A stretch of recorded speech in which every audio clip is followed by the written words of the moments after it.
And as I've always said, I'm going to be very brief. The topic is, where are our elders? Where are our elders? Where are our elders? Elders. Where are our elders? Amen? You know, I love when my people have book and pencil and write. You know, he's not a preacher, he's a teacher. Now, in psychology, there are several theories as it relates to the development of our children. There's one particular one that really stands out to me, and it's that theory why I am speaking on this particular topic. It's a theory that is called nature versus nurture. So if you're an early childhood teacher, you'll be familiar with nature versus nurture. And there has been a debate as to whether or not a child's development is based on nature versus nurture. So we have some theorists who believe that nature plays a role in the child's development, whilst you have some theorists who believe that it is nurture. So some say it's only nature, some say it's only nurture that plays a role in the child's development. Nature has to do with biology. So every woman have XX chromosome, and every man have XY chromosome. Whenever they have intercourse, either an X chromosome or a Y chromosome is passed on to the female, and if it's an X chromosome, the baby would be a girl. If it's a Y chromosome, the baby is a boy. It is from that we have the color of our eyes. And this is why some of us, we have the father nose that full of the whole of the face. Or we have the mother eyes that full of the whole of the face. And some people have their mother lip or their father lip or so on. The pigmentation of our skin, all of that is based on nature, biology. Amen. But there are some people who believe that characteristics or behavior is also in nature, that there are some traits that are passed down, some behavioral traits that are passed down from parents to children. And I believe that because when you have your children, you'll notice that from a very early age, even before you start teaching them anything, you'll notice that there are some behaviors that they have that is like them father. So the way they might sit and hold them hand, you say, I see where father, the holy man said no. And it's the baby is just probably 4 or 5 months. That have to do with nature. There are others who believe that it's nurture. It's what the parents teach them, or it's based on the environment. Amen? So if they live in a certain environment where they are taught certain things, the child will adapt that, and that becomes their behavior. If you're still there, somebody there. Yeah. Now I believe in both nature and nurture, that nature play a role in your behavior and also nurture. I believe that there are certain traits that we have that we get from our parents, but there are certain things that we learn and we are doing today that we adapt from our environment. We are who we are today, not just because of biology, but because of culture. Somebody say culture. Culture. So culture plays a significant role in who we are today. Culture. Somebody say culture again. Culture. Our culture plays a significant role in our development. Culture consists of our beliefs. And beliefs does not only deal with religious belief, it deals with your belief overall, whether or not you believe that homosexuality is right, whether or not you believe that children should be punished, whether it's is it corporal punishment. It has to do with whether or not we believe our beliefs, how we dress or how we are. That has to do with culture. It also has to do with our behavior, how we behave. So anywhere you go in the world, you see a Jamaica, you can say, a Jamaica come from. Why? Because our culture is strong, and wherever we go, we carry the culture. Understand there? Amen. You can identify the Chinese because not just because of their stature, but because of their culture. So even though you go in a store and the black man are running and you eat Chinese food, you say, the Chinese food and black man food, you call it what kind of food? Chinese food, because it is unique to who? The Chinese. It's a part of their culture. Your culture is what identifies or sets us apart. In Jamaica, we have our own culture. That's all. And our culture has to do with our food. Rice and peas and chicken on Sunday. Soup on Saturday. And we national dish our Akian. What did I talk to me?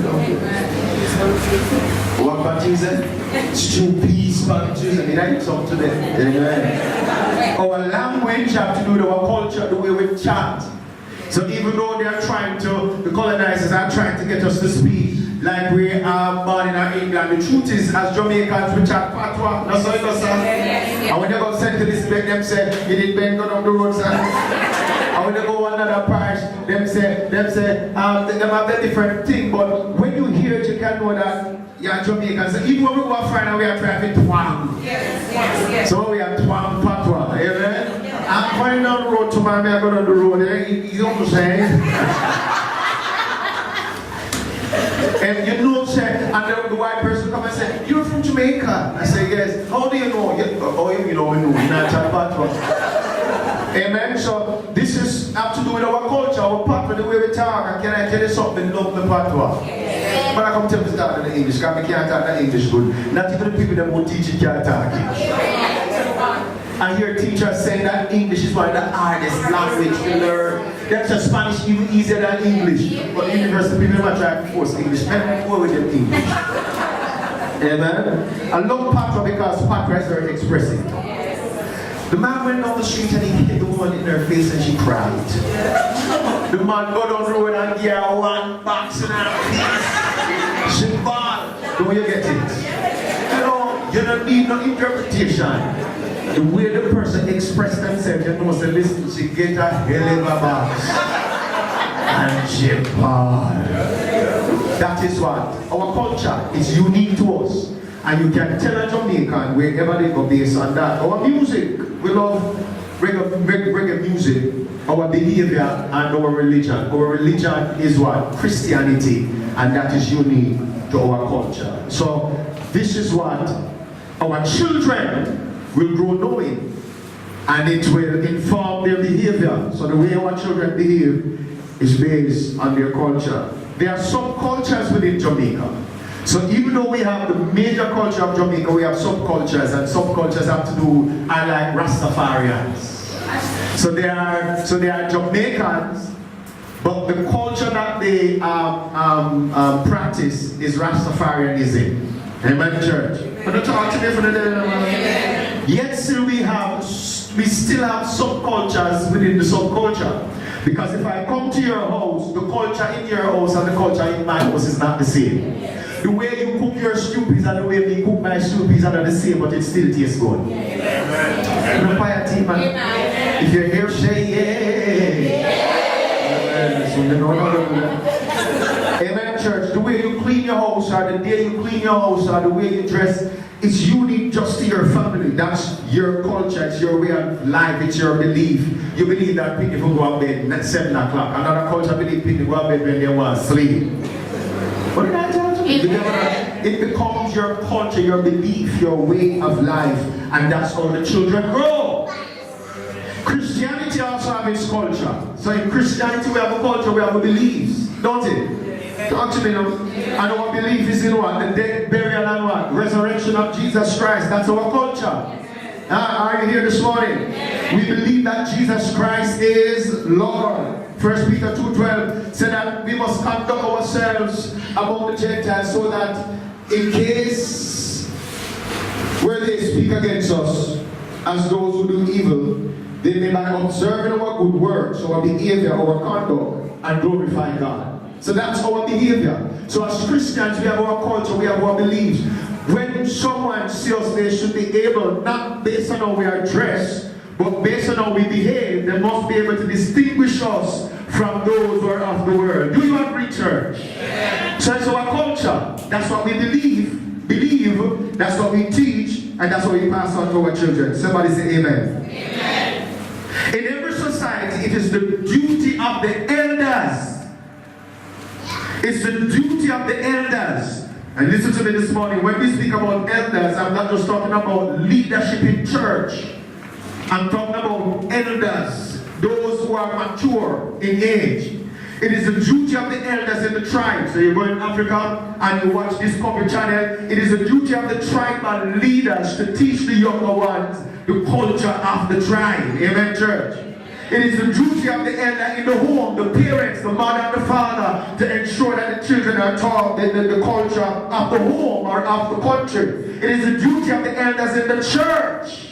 And the elders in the church, it's not just those who are in position, it's not just ministers and deacons, but it is every person who is mature in Christianity. It is your duty to teach the younger ones who are coming in, young converts, who are coming in, the culture of what? Christianity. Can you say amen? Amen. The African proverb states that it takes our to do what? To raise a child. What it means is that it's not just one person's duty, it is everybody's duty to ensure that the culture, the beliefs and practices are passed on from one generation to the other. Are you still here, church? Amen. So it's the duty of the elders to exemplify. In other words, live a life. Because teaching is not just verbal. Teaching is also non-verbal. It's the duty of the elders to exemplify, to live a life, so that the younger ones, that we're talking about the church now, it's the duty of the elders, both those who are in leadership and those who are mature, to live a life that when young converts come in, they will understand that this is how it must be. Are you here? If you're there, say amen. Amen. It is not just the duty of the pastor. And there are many people who believe, and they will make a statement, a pastor to do it, or the leaders to do it. No. Every mature Christian have a duty or a role to play in passing down the culture of the church. If you agree, you say amen. Amen. Let us go to the Bible now to prove it. Deuteronomy chapter 4, verse 9 and 10. Deuteronomy 4, 9 and 10. We have proved from the Bible. And if you don't have a Bible, make sure you're sitting next to someone with a Bible so you can participate. Amen. Deuteronomy 4, verse 9 and 10. It said, only take heed to thyself, and keep thy soul diligent, lest thou forget the things which thine eyes have seen, unless they depart from thy heart all the days of thy life. But teach them thy sons, and thy sons' sons. Teach them to your son, and to your son's son, your grandchildren. Especially the day that thou stoodest before the Lord. So God is saying to the Israelites, He's saying the things that you saw here, or you saw me do, the miracles, the mighty works, He's saying it is your duty to teach to your children and to your children's children. Gather me the people before the Lord thy God. When the Lord gather the people together, I will make them hear my words, that they may what? Learn to fear me all the days that they shall live upon the earth, and that they may teach their children.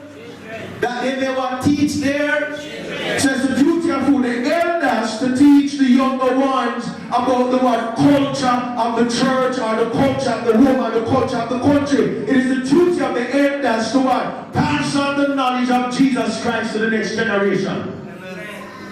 Are you still here, church? Amen. Isaiah chapter 59, verse 21. Let us go there. Isaiah 59, 21. As for me, this is my account with them, said the Lord. My spirit that is upon thee, and my words which I have put in thy mouth, shall not depart out of thy mouth, nor out of the mouth of thy seed. The mouth of thy seed meaning what? Your children. So the words that I am teaching you, you should what? Teach your children, so that the same way you live, your children will live the same. It's passing down the culture to the next generation. Amen. Are you here? Amen. Nor out of the mouth of thy seeds, seed, that are what? Grandchildren. Talk to me in the church, say the Lord. From henceforth and forever. So listen, it is the duty of who? The elders to pass on what? The culture, or the knowledge, or the teaching to the next generation. So if the elders are not doing their job, who is going to teach the younger ones? Amen. Talk to me somebody. Amen. If the elders are not teaching the younger ones, who is going to teach them? These verses reinforce the point that I made earlier. That is what? The duty, somebody say elders. Elders. To teach what? The culture. Those who are young in the faith and those who are young in general. So our little children who are here, if parents don't teach them, they will not know. If parents don't sit them down and teach them about the love of God, they will not know. If parents don't watch this, don't teach them to fear God, they will not know. And they will grow believing that they can live how they want to live, do what they want to do. Why? Because nobody didn't teach them. So if we don't have elders who are passing on the information, we are going to have problems. What if it's still there this morning? Amen. This would explain why, excuse me, we are having certain problems in society. You notice that nowadays children have no respect, some of them have no respect for elders. Listen, they will see you as an elder and husband right before you. Yes. And it means nothing to them. You know why? Nobody will teach them nothing. We live in a culture where right is wrong and wrong is right. And if as a parent, listen to me carefully, and if as a parent, remember that your children don't just live in your house, they live in a community. And if as a parent you don't ensure that you teach them and remove certain things that they have learned in school, you are going to teach them certain things in your house and they're going to adapt to the things that they hear in the community and in the school. You will have to reinforce your teachings over and over and over and over until it becomes what? A part of them. If not, we are going to have you are going to be a Christian and you're going to have children who are devils. Amen. Amen is we. Amen.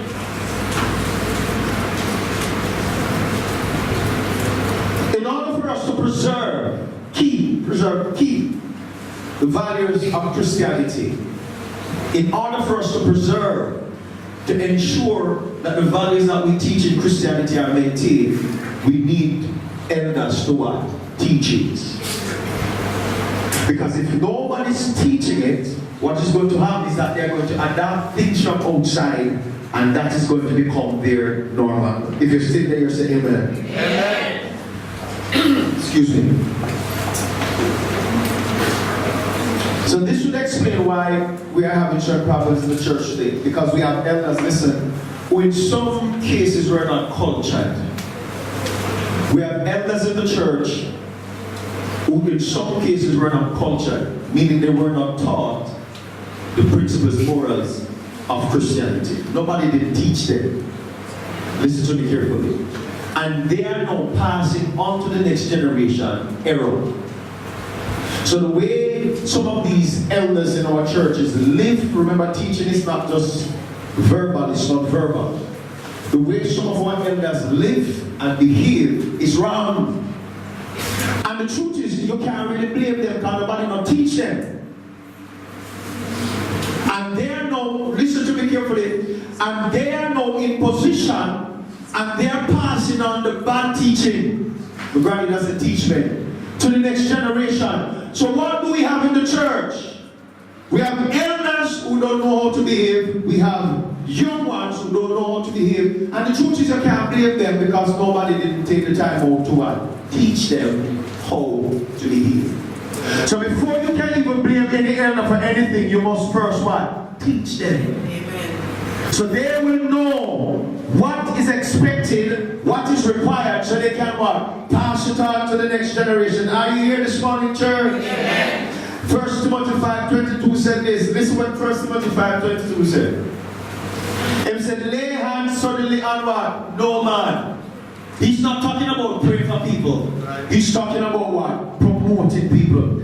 You should never promote anyone until they are mature. Amen.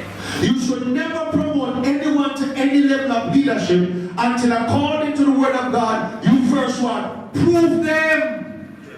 Paul said, make sure that you watch them, because if you don't prove them, when they get in the position, not only will they make a disgrace of themselves, but they're going to pass on certain things to those who are emulating them, and what you're going to have is total what? Chaos. Amen. So he said, before you promote an elder, listen to me, believers, every person who is in leadership have influence.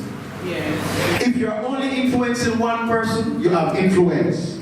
And the person or persons that you influence, they're going to what? Emulate you. If your behavior is bad, their behavior is going to be what?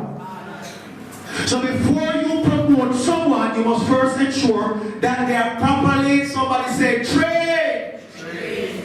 Because if they are not trained, if somebody don't sit them down and teach them and tell them that this is what is expected of a leader, this is how a leader should behave, this is what a leader should or should do, they are going to emulate things from outside, thinking it's right, and they're going to teach the next generation. And what you're going to have in the church is total chaos, and we're having it. Amen. What is the quiet this morning?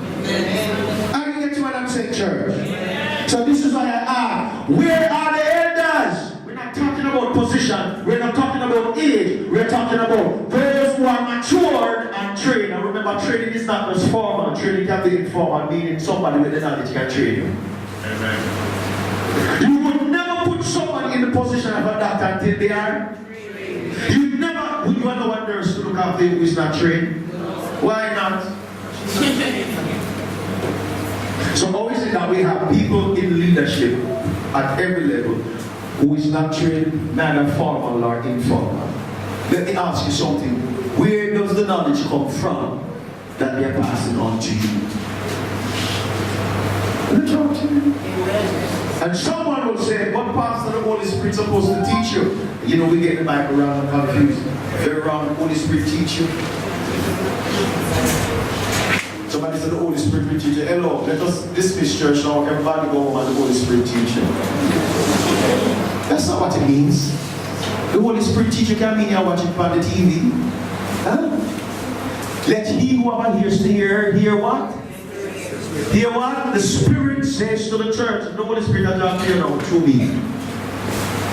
Are you getting what I'm saying? So the problems we are having is because our people are lack of knowledge. And the Bible says, because they lack knowledge, they perish. Jesus, we don't know how to do it because nobody teach us. So we have to watch TV and watch things on YouTube. And some of these things that we are watching, they're not scriptural.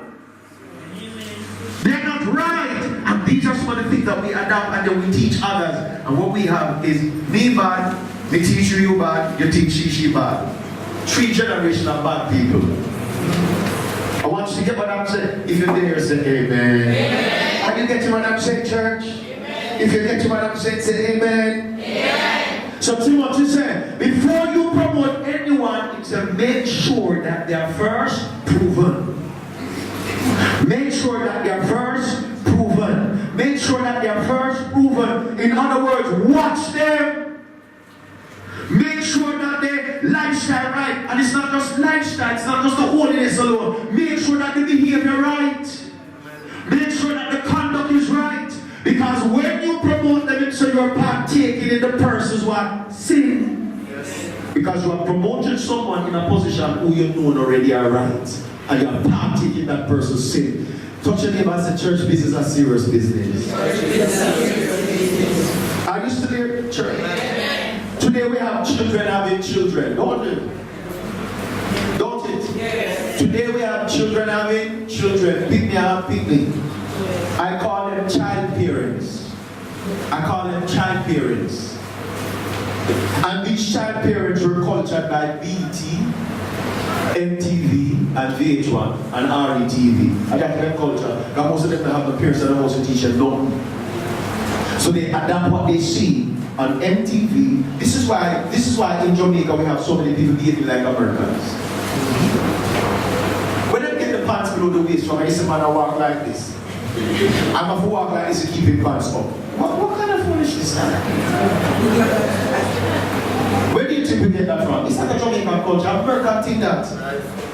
And it's what they watch on the MTV and the VH1 and the RETV and that. That is what is culturing these young people. Because in most cases, they don't have no parents there to sit them down and to teach them certain things. And the child parents is now teaching their children the same mess. And so now we have a culture that something you can identify it again. You don't know if we are Jamaican or we are American or we are Barbadian. We talk like so. Some people that talk like American, you don't know. The behavior is different. Why? Because there's no one to pass on the information.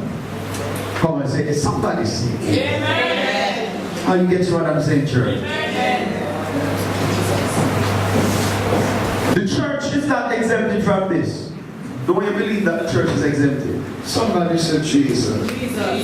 So in the same way, we have our children watching MTV, VH1, and that is what is culturing them. And the same thing in the church. Listen, because we cannot find anybody in the church to teach us, because just coming here on a Sunday and me standing here and preaching for an hour, 2 hours, that is not enough.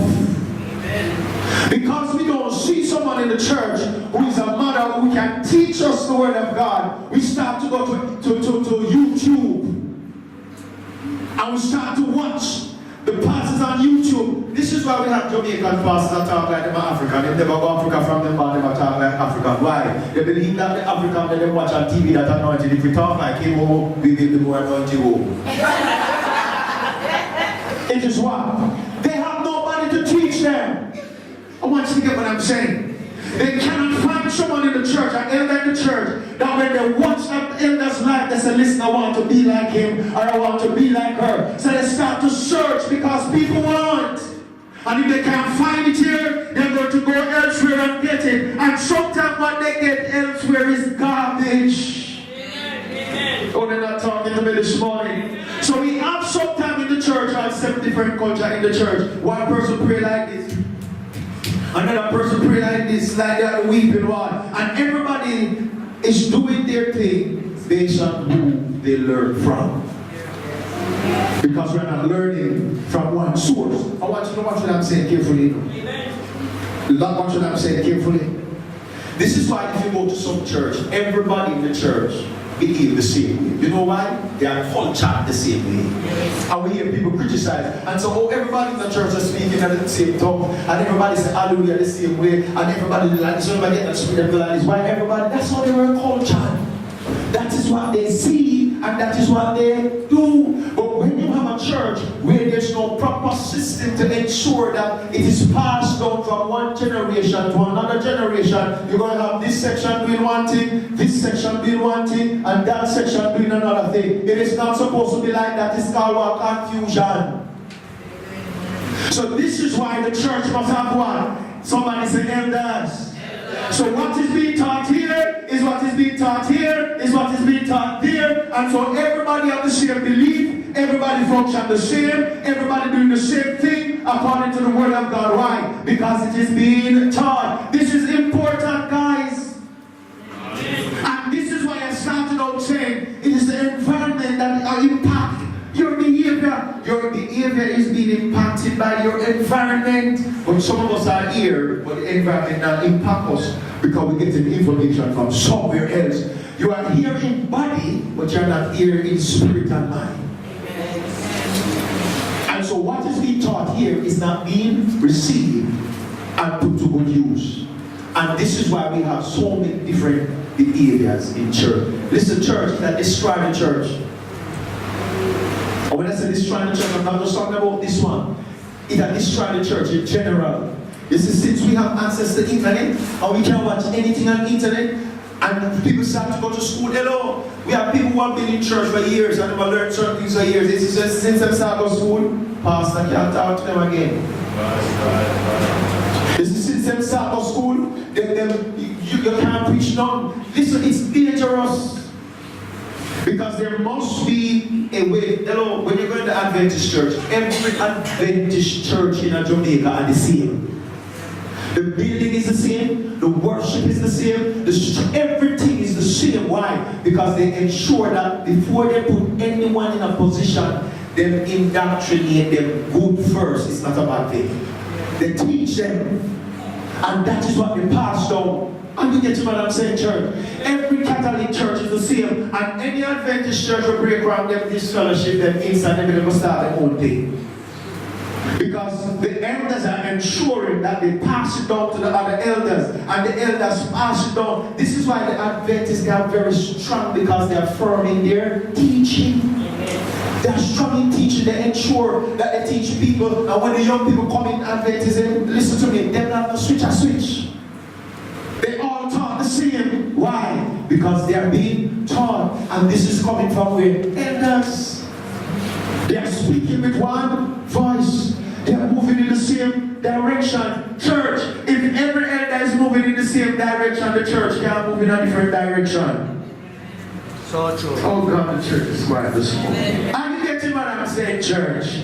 Somebody say hallelujah. Hallelujah. So even in the church we're having the problem. It's not just in our community. Right here in the church. So you have in the church, some people dress a certain way, some people dress another way. And then you have a big debate in the same church. You have a big debate as to what dressing is correct and what in the same church. And sometimes you can't teach about dressing because you have elders who not dress right. Fire down the body. Amen. And you will be the biggest hypocrite pastor to stand up and everything down there. Yeah. To stand up and open your mouth and tell people to dress right when you have people in leadership who don't dress right. You better not talk. So anything, I want you to get what I'm saying. Anything that is going to be preached from here must not only be practiced by you, but must be practiced by every person in leadership, because the membership is going to laugh at you. Amen. You cannot have one belief here. It must be what? Consistent. But consistency comes with what? Teaching. Amen. Consistency comes with what? Teaching. The elders must what? Pass on the information. Touch them and say, teach somebody how they must live. Teach somebody how they must live. So when you come in church nowadays, you don't even know what to be, but you just sit down there and you listen. And sometimes, sometimes some people sit down there on Sunday and they don't understand what they're saying. And it's not that I'm not saying it right. It's just that everybody's not on the same level. They can't understand. They're not getting. And sometimes some people, what they get from what you're saying is not what you are saying. This is why sometime after church, they will go call an elder and say, you know, Pastor did say this, where me? And you can explain it good. This is why we have elders, you know. It's a sister and brother, so and so. You know, Pastor, this is something, then pray to come to me.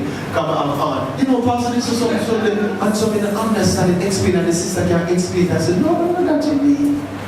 Because somebody believes a pastor did say, anybody can go and fornicate because Jesus Christ forgave. That is what they interpret from what I said, but that's not what I meant. But when they go to the elder can say, no. I remember when I was young and going to church, if I went to church one day, hello, what? The elder come and say, wow, oh, you never, and nobody can talk about you. Oh, you never at church. No, make the next service come here the day, I come feel. Hello, you reach church fast. In a free church nowadays, you can't miss church now 6 weeks. But your father, nobody now call it, you might beat them. You can't call some people, call what? They'll tell you straight to your face, I didn't come because I just can't come, I'm meant long. Am I lying? That's the truth. So some people would like to do it, but they say, Pastor, not do it because they don't so much of it in that. But that's what the church has become. It has become a place where people that have no behavior and people do what they want to do. And it comes back down to when them just come into the church for baptism, you have to start teaching. Listen, 6 weeks of teaching and get baptized. You know, don't mess up. There's no way you can learn everything about Christ in 6 weeks. You need to come for 1 year. 1 year of teaching, and watch them. Why weren't you here Sunday? This is why we have so many of them going back in the world, because they get 6 weeks of teaching and after that we leave them up to themselves. It's not supposed to be like that, church. Come on, somebody help me this morning. Are you still here, believers? We need to have elders who what? Consistently teach. It is your duty to call them and find out what is happening to them. It is your duty to check up on them. It's your duty to sit them down and say, no, that is not how it's supposed to go. Or to say to them, yes, I commend you doing a great job. If you don't have elders doing that, what is going to happen to the church? Come on, help me this morning. Amen. I feel like I'm on my own, but let me continue. I feel like pressing my way. Let us look at the qualities that Titus said elders should have. So we're looking at the qualities. Get your pen and your paper. We're looking at some of these qualities. Because Titus never just say elder for himself, he say most have certain qualities. I hear Titus chapter 2. I'm going to read it from the Amplified Version. He said, but as for you, teach the things which agree with sound doctrine. This is Amplified. Teach the things which agree with sound doctrine, which produces men and women of good character, whose lifestyle identifies them as true Christians. Teach the things that what? Become sound or agree with sound doctrine. What are those things? Which produce men and women of good character. And so this is what the elders must teach. Verse 2, older men are to be temperate. Write that down. Write down temperate. Temperate means self-control. The older men are to have what? Self-control. You cannot be an elder if you can't control yourself. And self-control have to do with your emotion. Self-control have to do with your speech. So if you have an elder who is easily angered, they're not supposed to be in leadership. If you have an elder who cannot control their emotions, they are not to be in leadership. Because what is going to happen to that elder is they are going to be out of control because they can't control themselves. So it said that they must be what? Temperate. Somebody say temperate. Temperate. The elder must be temperate. The second one is what? Dignified. Write down dignified. An elder must be dignified. Dignified is a state of being worthy of honor, elevation of mind or character, true worth or excellence. Dignified is the state of being worthy of honor, elevation of mind or character, true worth, excellence.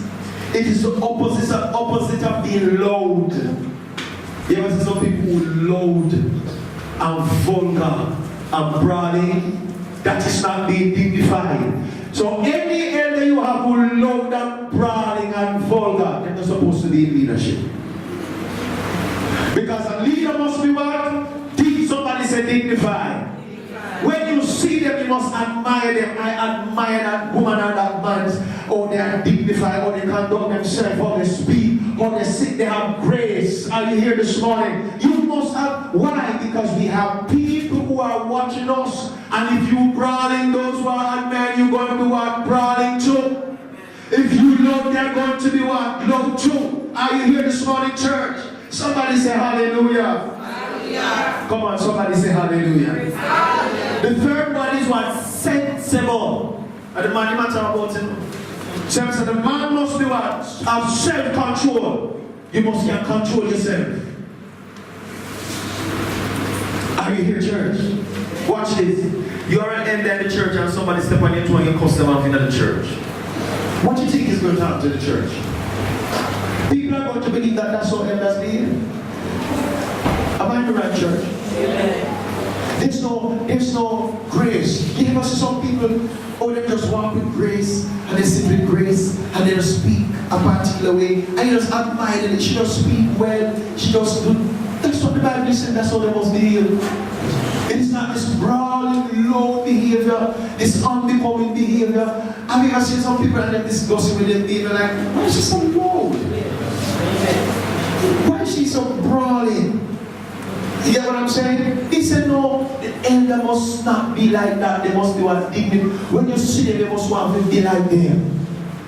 And let me say this, it is not just how they speak. Sometimes how you dress, you can dress brawling. You can dress. Have you ever seen some people dress and they dress it just loud? It has to do with that. Because remember, communication is what?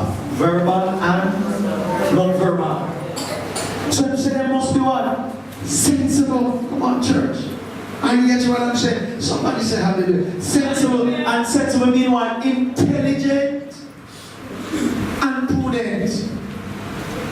It said elders must be what? Intelligent. Hello? He's talking about what? The qualities of an elder. Prudent and said. You can't have somebody in leadership who understands. Who constantly makes stupid decisions. Who constantly makes stupid errors. Their lifestyle is a lifestyle of error and just stupidity and bad behavior. That person cannot be in leadership. Why? Because the people that emulate them is going to do the exact same thing.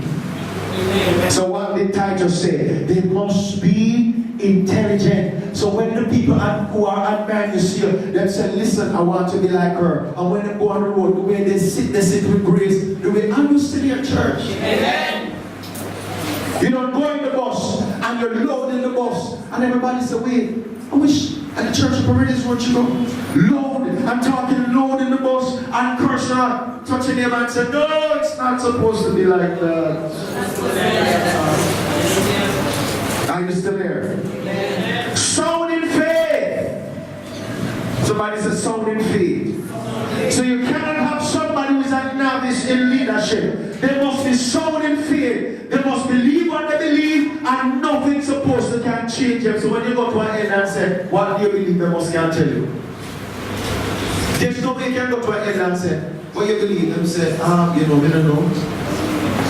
So if you don't know what you believe, how you going to teach those who are under you what to believe? Amen. They must be sound in faith. So when temptation and trial come 2 weeks after they get promoted, they're backslide. Are you getting what I'm saying? Amen. Come on, man, talk to me this morning. Amen. Somebody say hallelujah. Hallelujah. Go to 1 Timothy chapter 3. 1 Timothy chapter 3.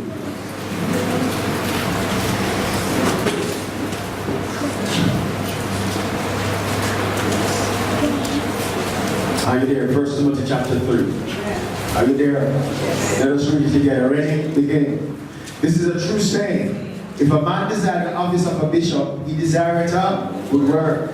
A bishop then must be blameless, the husband of one wife, vigilant, sober, of good behavior, given to hospitality, apt to teach, not given to wine, no striker, not greedy of filthy lucre, that's money, but patient, not a brawler, not covetous. Are you here? One that ruleth his house well, having his children in subjection with all gravity. For if a man goeth not out to rule his own house, how shall he take care of the church of God? This is what I wanted to see, verse 6. Not a novice, lest be lifted up with pride. Listen, church. Not a what? Novice. So anybody you put in leadership and they are not sound in faith, they are going to be puffed up with pride. This is why we have people in leadership that you can't talk to, because the minute they get the promotion, they believe, as somebody would say, they believe that they are the cat's pajama. They are puffed up with pride, nobody can talk to them, and they what? Fail because they are not sound in faith. Are you still here? Amen. Come on, somebody, talk to me this morning. Amen. Let's puffed up with pride. There what? He fall into the temptation of the devil. In other words, because of the promotion, he what? Failed. Because he was not prepared, neither spiritually or mentally, for the position. Or when the testing and trial begin to come, and the same church folks begin to curse them out and backslide because they were not prepared. So what did Titus say? They must be sound in faith. Come on, say amen. Amen. So the first, they must be what? Temperate. Somebody say temperate. Temperate. Dignified. Sensible. And which is the next one? Sound in faith. He went on to say they must be sound also in what? Love. So you have an elder in the church who don't love nobody. He said, no, that cannot be. They are struggling to love. In other words, anyone who's going to be in the position of an elder in the church must be what? Mature. And the maturity that we are talking about is not just age. It is being a mature Christian. Listen, church. And a person cannot be a mature Christian if they are not taught. A person cannot be a mature Christian if they are not properly trained. Are you here this morning? Amen. Come on, say amen. Amen. So these are what the qualities of the man. This is what the man must do before he can be an elder in the church. Are you still here? Amen. This is what he said about the female. He said the older woman similarly are to be what? Reverent in their behavior. They are to be reverent in their behavior. You know what I mean? They should have behavior that when you see it, reverence first means to give honor to. Because if we reverence God, it means to what? Honor God. If you are going to be reverent in your behavior, it means that you are going to behave in a way that people will what? Honor and respect you. So you cannot be a Have you ever seen people, talk to me in the church, have you ever seen some folks, the way they speak, the way they act, the way they behave, everything about them, just make you admire them? Amen. Have you ever seen anybody like that?